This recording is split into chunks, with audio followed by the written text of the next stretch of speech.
Nah, ketika belia dia belajar ke para masyayikh yang ada di Mekah. Kita tahu bahwa Mekah itu juga adalah tempatnya para ulama, dan juga bukan hanya tempat tapi persinggahan. Ada ulama besar dari Irak, ada dari Kufa, ada dari Basra, ada dari Syam, Damaskus, ada dari Mesir. Tentu berkunjung ke Mekah untuk menunaikan ibadah haji. Ya, termasuk pertemuan dengan Imam Ahmad bin Hambal pertama kali adalah di Mekah itu sendiri. Jadi di Mekah ini tempat memang bertemu, dan kita tahu bahwa Imam Abu Hanifah itu sempat tinggal sekian tahun di Mekah. Tentu ketika Imam Syafi'i belum lahir, ya kan? Imam Abu Hanifah ketika dia ada fitnah muncul di Irak gitu kan, di Kufah, bagian dari Irak, beliau harus melarikan diri dan kemudian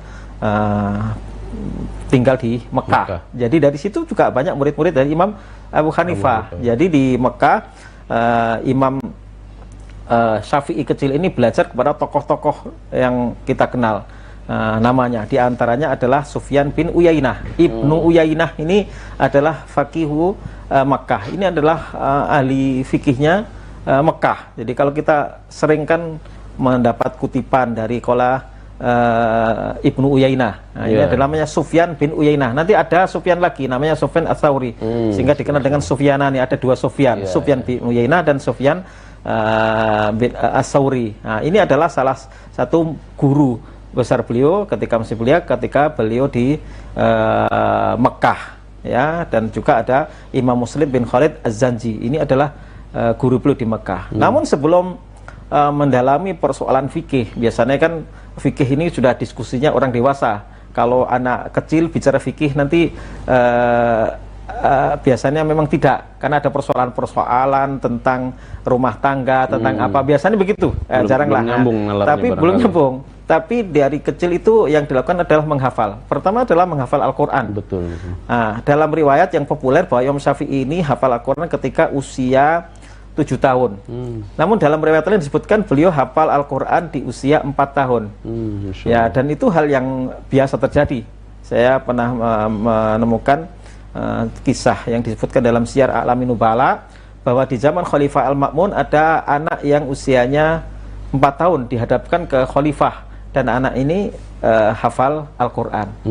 Tidak disebutkan anak ini siapa, tapi sampai sekarang pun masih muncul. Dan saya tahun 2011 saya menulis buku Balita pun hafal Al-Quran. Itu juga kisah orang zaman sekarang yang 4,5 tahun hafal Al-Quran 30 juz.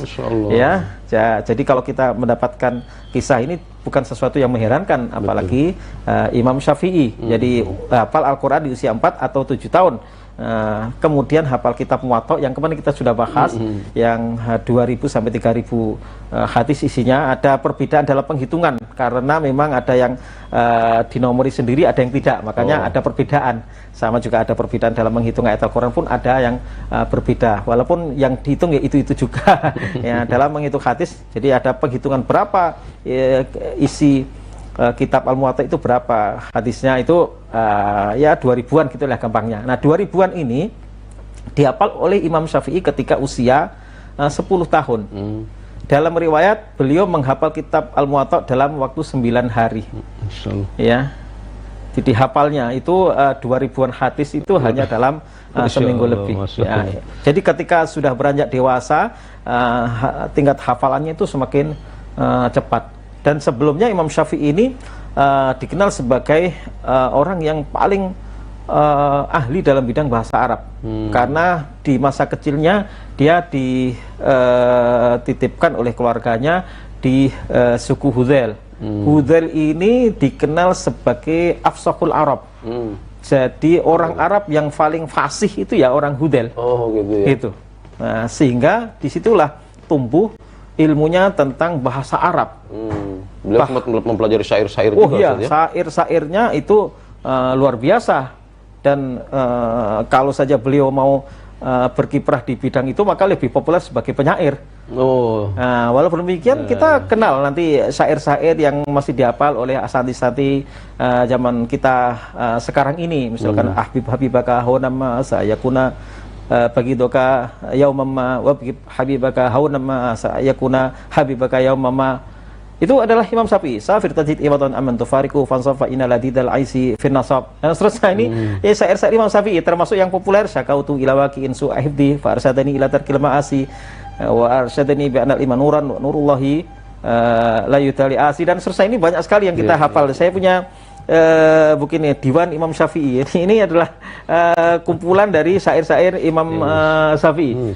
Jadi ketika masa beliau dititipkan di perkampungan di suku Hudel itu untuk mendalami bahasa Arab yang memang betul-betul paling orisinil, ya, jadi paling fusak yang tidak terkontaminasi dengan unsur-unsur lain. Kalau di Mekah itu bagaimanapun kan dari berbagai penjuru ya, orang Syam, orang Mesir, orang Irak, semuanya melebur di situ, sehingga tidak bisa dipungkiri masuk bahasa-bahasa Amiyah atau bahasa-bahasa orang ini, orang dari wilayah tertentu, orang Yaman dan Jazirah Arab yang lain. Tapi kalau di kampung ini fil badiyah, jadi itu di betul-betul kampung yang boleh dikatakan seperti agak terisolir gitu loh. Tapi disitulah terjaga orisinalitas bahasa Arab, dan di situ Imam Syafi'i tumbuh dan berkembang.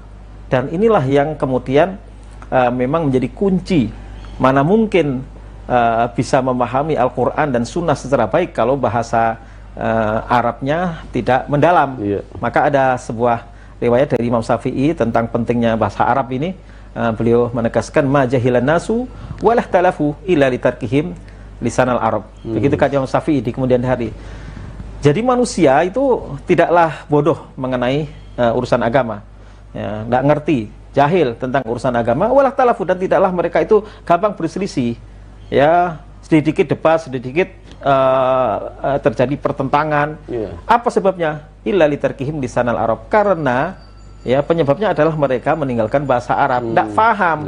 Ya, jadi banyaknya pertentangan itu karena ketidakfahaman terhadap bahasa yang menjadi kunci untuk memahami agama ini, di mana Al-Quran itu diturunkan dengan bahasa ini. Inna anzalnahu Qur'anan Arabiyyan. Kami turunkan Al-Quran ini dalam bahasa Arab.